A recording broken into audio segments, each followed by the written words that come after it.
ಜೈಲಲ್ಲೇ mobile supply ಮಾಡ್ತಾ ಇದ್ದಿದ್ದು, ಮಾಹಿತಿ ಕೊಡ್ತಾ ಇರ್ತಕ್ಕಂಥದ್ದು, ಇದು ಇವತ್ತು ಎನ್ಐಎ ತನಿಖೆ ಮಾಡಿ ಇವತ್ತು ಅವ್ರನ್ನೆಲ್ಲ ಬಂಧಿಸಿರುವಂಥದ್ದು. ದೇಶದ ಭದ್ರತೆಗೆ ಇವರೆಲ್ಲ ಅಪಾಯಕರ ಅಂತ ವ್ಯಕ್ತಿಗಳು. ಎಲ್ಲ ಒಂದ್ ಕಡೆ ರಾಜ್ಯ ಸರ್ಕಾರ, ಎಸ್ಪೆಷಲಿ ಗೃಹ ಇಲಾಖೆ ದಿಕ್ಕು ದೆಸೆ ಇಲ್ಲದ ಇಲಾಖೆ ಆಗೋಗಿದೆ. ಹೇಳೋರು ಕೇಳೋರು ಯಾರೂ ಇಲ್ಲ. ಪಾಕಿಸ್ತಾನದವ್ರನ್ನೆಲ್ಲ ಆಚೆ ಇಟ್ಟಬೇಕು ಅಂತೇಳಿ ಕೇಂದ್ರ ಸರ್ಕಾರ ಆದೇಶ ಮಾಡಿದ್ರು ಮೀನಾವೇಶ ಎಣಿಸುವಂತ ಸರ್ಕಾರ. ಇದರಿಂದ ಈ ಭಯೋತ್ಪಾದನಾ ಚಟುವಟಿಕೆಗಳು ಜಾಸ್ತಿ ಆಗಿದೆ.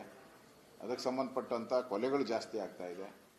ರಾಜ್ಯ ಸರ್ಕಾರ ಕೂಡಲೇ ಯಾರ್ಯಾರು ಬಾಂಗ್ಲಾದೇಶಿಯರಿದ್ದಾರೆ, ಪಾಕಿಸ್ತಾನದವರು ಇದ್ದಾರೆ, ಇವರೆಲ್ಲರನ್ನು ಹೊರಗಟ್ಟಕ್ಕೆ ಕ್ಷಿಪ್ರವಾಗಿ ಕ್ರಮ ತೆಗೆದುಕೊಳ್ಬೇಕು. ಇಲ್ಲ ವಿಶೇಷ ಪಡೆಯನ್ನ ರಚನೆ ಮಾಡಬೇಕು.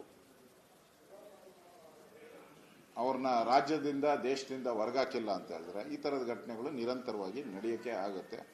ಇವತ್ತು ಜೈಲಲ್ಲಿ ಸಿಕ್ಕಿರುವಂತ ಅಪರಾಧಿಗಳೇನಿದ್ದಾರೆ, ಇನ್ನೆಷ್ಟು ಜನ ಇದ್ದಾರೆ, ಯಾವ್ಯಾವ ಜೈಲಲ್ಲಿ ಇದ್ದಾರೋ ಗೊತ್ತಿಲ್ಲ.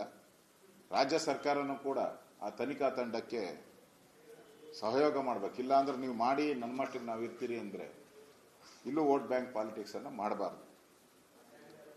ಕೂಡಲೇ ರಾಜ್ಯ ಸರ್ಕಾರನು ಎಲ್ಲ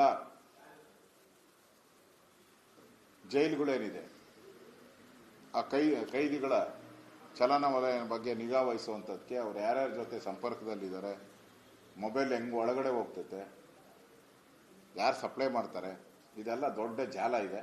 ಇದನ್ನ ಬಗ್ಗು ಬಡಿಯುವಂತ ಕೆಲಸವನ್ನ ರಾಜ್ಯ ಸರ್ಕಾರ ಮಾಡಬೇಕು ಅನ್ನೋ ಆಗ್ರಹವನ್ನ ಮಾಡ್ತಾ ಇದ್ದಾರೆ. ಡೌಟೇ ಇಲ್ಲ.